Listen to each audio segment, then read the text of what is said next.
are you feeling? What's the emotions like right now? Yeah, excitement, probably the main thing. Like, all this hard work's finally paid off. So it's been a slog this pre-season, but I'm just excited to get a game. What's it like getting back into the training and stuff after having your baby? It was challenging. I was hoping for the best, which actually worked out. It was a pretty straightforward birth and everything, so I was able to get back into training pretty quickly. So that was a bit of a booster, I guess, knowing that I could be ready for round one, but with a few little hiccups along the way and a few little hammy stuff, pushed me back a little bit. But yeah, I'm ready for this round, so stoked. Did you seek advice from anyone else that's had babies, whether it's other athletes or from around the competition or from other sports? Did you seek any advice? Yeah, I spoke with Daisy Pearce quite a bit. Obviously, being a midwife and having twins, she had a lot of good knowledge to give me. Jess Duffin I spoke with from North Melbourne, and also Gretel Tippett from Firebirds. Yeah. So it was good to get advice from them and just lean on each other and talk about how tough it is being a mum, but also how awesome it is. So was there anything specific they said that you were able to apply, I guess, during your comeback? Yeah, probably the biggest thing was around just like that prehab sort of stuff and recovery post-birth. So women's health physios and things like that made a really big difference. I think you sort of go into birth thinking it's going to be this really scary thing, but when you have the right people around you, it's good, it's exciting. You can bounce back, and it's not the end of the world for high performance sport, which I think a lot of people think once you become a mum, that's it. So I'm glad that I was able to, I guess, do the opposite. What's been the turnaround day by day?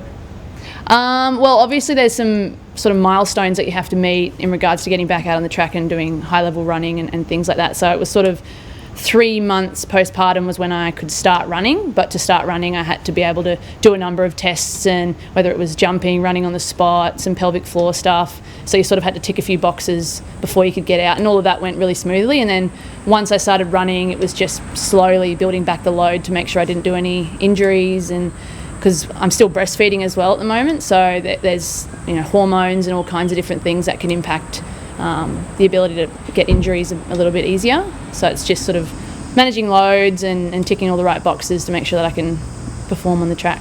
How important is the help and support that you've got from the club? I mean, not everyone will know all this information, and you've got resources that maybe not everyone else gets, but at the same time, that support to build the system around you. Yeah, super important. The club's been awesome. So I spoke a lot with our high performance S&C and our physio around, what do I need to do once I've given birth, and they were really good in getting me in contact with a lot of people. So I probably am lucky that I had the resources to do that, but I think it's also like just general education that a lot of mothers can get, and basic sort of healthcare that I think everyone deserves, not just athletes, after giving birth to kids. And like Anna and Bree and all the people down at the club have been so good, especially early days when newborn, feeding around the clock, sleeping terribly. Like, it was more of a sleep deprivation thing and just energy level thing for me at the start. Was I had to bring her to training so I could feed her, and she probably didn't start taking the bottle until maybe four and a half months. So that was probably a really hard thing, was bringing her here, running off, giving her a quick feed, running back on. But she's a bit easier now, which is good. Whenever you're training, she's got 1,000 mums around. Yeah. Oh, the girls love her. It's actually really cool because, sometimes when you're at home all day by yourself, because everyone's at work and you're on mat leave, and it can get a bit lonely. As fun as she is, she doesn't really talk back that much. So when you get here and you're feeling a little bit touched out for the day by holding a baby all day, and the girls are just like, give it to me. Like, it's great. She's going to grow up with, 30 plus aunties and see all these strong, powerful women. So it's pretty cool. There haven't been too many mothers that have gone back into playing sport in general, I suppose. How much of a motivation was it to kind of prove that you can get back into playing? Yeah, a big motivation. I think when I was away from it, being pregnant, I was probably this close to saying I was going to retire. And then I think when you're taken away from something that's a big part of your identity, I realised, hold on, I'm not ready to quit just yet. I know I'm one of the older girls, but you see people like Cora Staunton, who's 40 and still kicking on. Like, I've got plenty of years to keep playing if my body allows me to. So I thought, footy's a big part of my life. I still want to play. Baby's not going to stop that. You were here from the start, obviously, and you saw the girls win last year. What were your emotions like? Oh. Not being a part of it. I don't know if you saw any of the footage. I wasn't on much of it because obviously it was all about the girls playing, but I was bawling my eyes out. I was just so happy, like all the highs and lows of the last 5 years, and making it to 2 grannies, losing, and then for the girls to finally get the chockies, it was just like totally overwhelming. It wasn't pregnancy hormones, it was just, I was very emotional and so stoked for the girls. I was glad I could be there actually. I think I was like 32 weeks pregnant in Adelaide, so lucky baby didn't come early. What about just back to the breastfeeding? It's like a study's been done that you are more susceptible for injury because you've got more elasticity. Is that right? Yeah, I think it's to do with estrogen and progesterone levels. So something, I think you're lacking estrogen or as much estrogen. I could be wrong.